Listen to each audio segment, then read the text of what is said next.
दोस्तों 31 जुलाई 2025 आज दिल्ली की सड़कों पे इस देश के शिक्षकों को घसीटा गया।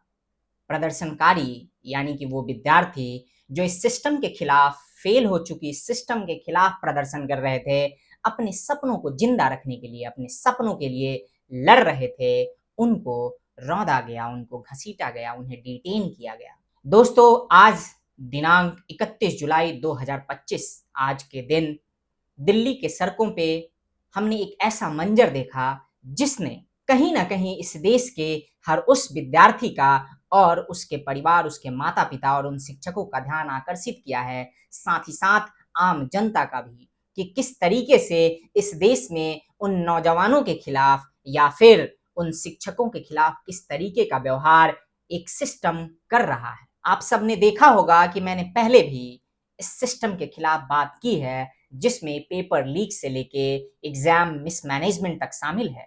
हमने इस पे बात की है कि आखिर कैसे कैसे हमने देखा है हर बार देश के अलग अलग राज्यों में और साथ ही साथ केंद्र सरकार के द्वारा जो परीक्षाएं आयोजित की जाती हैं, यानी कि सेंट्रल गवर्नमेंट की वैकेंसीज में भी इस तरीके की मिसमैनेजमेंट और धांधली हमने देखी है, हमने सुनी है। हमने सीएचएसएल के एग्जाम से लेके एसएससी सीजीएल के एग्जाम तक में इस तरह की घटनाओं को होते हुए, मिसमैनेजमेंट को होते हुए, पेपर लीक को होते हुए देखा है और उसके बारे में सुना है, पढ़ा है। दोस्तों कई दफा कहते हैं कि गलत करने वाला से ज्यादा गलती उसका होता है जो उस गलती के ऊपर चुप रहता है, जो मौन साध लेता है और जो उस गलती को अपने ऊपर होने देता है। आज ऐसा लग रहा है कि ये समय भी वही है। आज समय चुप रहने का नहीं बल्कि बात करने का है, बोलने का है। और बात उन विद्यार्थियों के हक में, बात उन शिक्षकों के लिए जिनको दिल्ली के सड़कों पे आज घसीटा गया, जिनको मारा गया, जिनको पीटा गया। दोस्तों कहते हैं कि जब हर बार शिक्षक का आवाज उठता है, विद्यार्थियों का मुहिम और एक हुजूम उमड़ता है, तो बदलाव तय होता है। और शायद इस बार उस बदलाव की आहट पूरा देश देख रहा है, क्योंकि जिस तरीके से आज विद्यार्थियों और शिक्षकों के साथ किया गया, और वो भी इसलिए क्योंकि वो एक ऐसे मिसमैनेजमेंट के अगेंस्ट में प्रदर्शन कर रहे थे जिसने उनके सपनों के ऊपर बहुत बड़ा क्वेश्चन मार्क लगा दिया है, जिसने उनके सपने को सिर्फ और सिर्फ रौंदने का काम किया है। जब उन्होंने इसके खिलाफ आवाज उठानी शुरू की, प्रदर्शन करना शुरू किया, प्रदर्शन करना चाहा, तो उनकी आवाज को दबाने का प्रयास किया गया। दोस्तों कई सारे लोग कई तरह की बातें कह रहे हैं। लोग कह रहे हैं कि क्या हम इसी तरीके से विश्व गुरु बनेंगे कि हम अपने गुरुओं का सम्मान नहीं कर पा रहे? क्या हम इसी तरीके से विश्व गुरु बनेंगे अगर हम अपने विद्यार्थियों के हक में और उनके लिए, उनके साथ न्याय नहीं कर पाते? जो क्वेश्चन वो कर रहे हैं उसका जवाब देना होगा जवाब इस देश की सरकार को, इस देश के सिस्टम को और उन सभी दोषी लोगों को जो हर बार इस तरीके के कामों को अंजाम देते हैं और जो हर बार इस तरीके के मिसमैनेजमेंट को या फिर पेपर लीक जैसी घटनाओं को घटित होने देते हैं या उसे घटित करवाते हैं। दोस्तों एसएससी यानी कि स्टाफ सिलेक्शन कमीशन, ये केंद्र सरकार के द्वारा कराई जाने वाली परीक्षा है, सेंट्रल गवर्नमेंट के थ्रू जो सेंट्रल वैकेंसीज होती हैं सेंट्रल गवर्नमेंट में या बाकी चीजों में, उसके लिए कराई जाती हैं। और इस एग्जाम के थ्रू कई सारे ऐसे विद्यार्थी हैं जिनको एक मुकाम मिलता है, जिनके सपनों को एक परवाज मिलता है, एक उड़ान मिलता है। और इस परीक्षा में पास होने के लिए, उत्तीर्ण होने के लिए देश के अलग अलग राज्यों में विद्यार्थी अपना सब कुछ लगा के और इस परीक्षा की तैयारी करते हैं, सिर्फ इस उम्मीद से कि उन्हें इस परीक्षा में सफलता मिलेगी, सफलता उन्हें वो मुकाम दे सकती है जीवन में जिसकी उन्हें आशा है, जिससे उन्हें अपेक्षा है अपने जीवन में। कई ऐसे परिवार हैं, कई ऐसे पेरेंट्स हैं जो अपना सब कुछ झोंक के अपने बच्चे को इस परीक्षा की तैयारी के लिए अपने घर से अलग अपने अपने राज्यों के शहरों में भेजते हैं, जहां से कि वो तैयारी करके इस एग्जाम को क्वालिफाई कर सके। इस एग्जाम की प्रक्रिया वैसे ही काफी लेंदी है, जिसमें समय लगता है ऑलमोस्ट 1 साल या उसके आसपास का, इसके परीक्षा होने से लेके रिजल्ट आने तक में। उससे पहले के जो विद्यार्थियों के मेहनत होते हैं, उनके परिवार की जो तपिश होती है, जो संघर्ष होता है, उनके साथ वो सब कुछ जुड़ा होता है।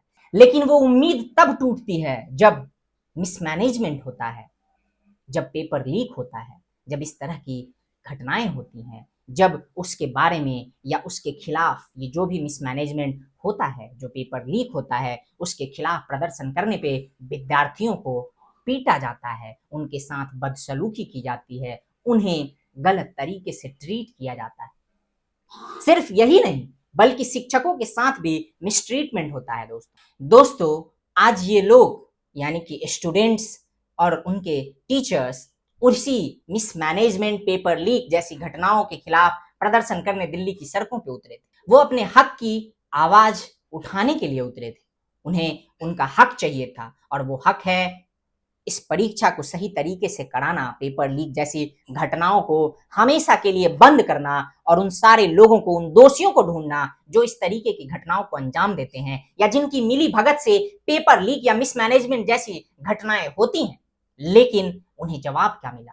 उन्हें जवाब मिला लाठियां, उन्हें जवाब मिला जिल्लत, उन्हें जवाब मिला धक्का, उन्हें जवाब मिला हिरासत, उन्हें डिटेन किया गया। मानो एग्जाम सही तरीके से कराना, किसी भी तरीके के मिसमैनेजमेंट को रोकने की बात करना या उसके लिए आवाज उठाना जैसे इस देश में अन्याय हो गया हो, जैसे इस देश में कोई जुर्म हो गया हो, कोई गुनाह हो गया हो।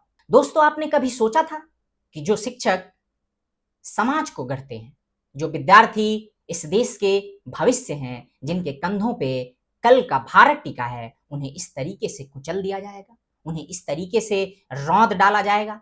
आपने नहीं सोचा होगा दोस्तों, लेकिन आज दिल्ली की सड़कों पे वो सब कुछ होते हुए दिखा है। दोस्तों, मैं आप सबसे और आप सबके माध्यम से सरकार से ये कहना चाहूंगा कि ये जब भी इस तरीके की घटनाएं होती हैं, सरकार को इस पे तुरंत ही अमल में लेना चाहिए, इसके बारे में जानकारी जुटानी चाहिए और उन सभी दोषियों को दंडित करना चाहिए। साथ ही साथ विद्यार्थियों को कैसे न्याय मिलेगा, कैसे उनके जो सपने हैं उसको एक परवाज मिलेगा, इसके बारे में सोचना चाहिए। उन्हें देखना चाहिए कि आखिर बिना पेपर लीक और मिसमैनेजमेंट जैसी घटनाओं के होते हुए एग्जाम को कैसे सही तरीके से कराया जा सकता है। ये सारी चीजें सरकार को सोचनी पड़ेंगी और सोचना चाहिए। और ये हम बार बार कहते हैं, लेकिन अब ऐसा प्रतीत हो रहा है जैसे सरकार इन चीजों के बारे में ज्यादा तवज्जो नहीं रख रही है या इस पे ध्यान नहीं दे रही है। दोस्तों, अभी आपके ऊपर है, आपको भी इस विषय पे बात करना होगा, आपको भी अपनी बात सरकार तक पहुंचानी होगी, क्योंकि ये इस देश के भविष्य जिनके हाथों में है या जो इस देश के भविष्य हैं, उनके भविष्य का सवाल है। साथ ही साथ उन शिक्षकों के बारे में है जो हमारे समाज को गढ़ते हैं, हमारे देश को गढ़ते हैं। दोस्तों, अंत में मैं बस इतना ही कहना चाहूंगा कि ये सिस्टम फेल होने की बात नहीं है। दरअसल ये उन बच्चों के सपनों के फेल होने जैसी बातें हैं। इस देश को उन बच्चों को फेल नहीं होने देना चाहिए, उनके बारे में आवाज उठानी चाहिए और उन्हें जो न्याय मिलना चाहिए, जिससे वो डिजर्व करते हैं, वो मिलना चाहिए। उन्हें वो मौका मिलना चाहिए जिससे वो बिना किसी मिसमैनेजमेंट के एक सफल आयोजित परीक्षा में भाग ले सकें और अपने टैलेंट के बलबूते अपने सपनों को पूरा कर सकें। बाकी दोस्तों, देखते हैं कि आखिर इसमें आगे की क्या घटनाएं होती हैं। हमारी नज़र इस पे बनी रहेगी और अगर कोई भी अपडेट होता है किसी भी तरीके की इंसिडेंट्स विद्यार्थियों या शिक्षकों के खिलाफ होता है या उनको किसी भी तरीके से, इस पूरी घटना पे मैं आप लोगों से रूबरू होता रहूंगा और जो भी अपडेट होगा वो आप लोगों तक पहुंचाता रहूंगा। साथ ही साथ आप लोगों से ये आग्रह भी करता रहूंगा कि आप लोग भी इसके बारे में बात कीजिए ताकि ये बात सरकार तक पहुंचे और सरकार उन सभी दोषियों को दंडित करे, उन्हें फाइंड आउट करे। बाकी दोस्तों, अभी के लिए बस इतना ही। मिलते हैं अगले वीडियो में। टिल देन, जय हिंद, जय भारत, नमस्कार।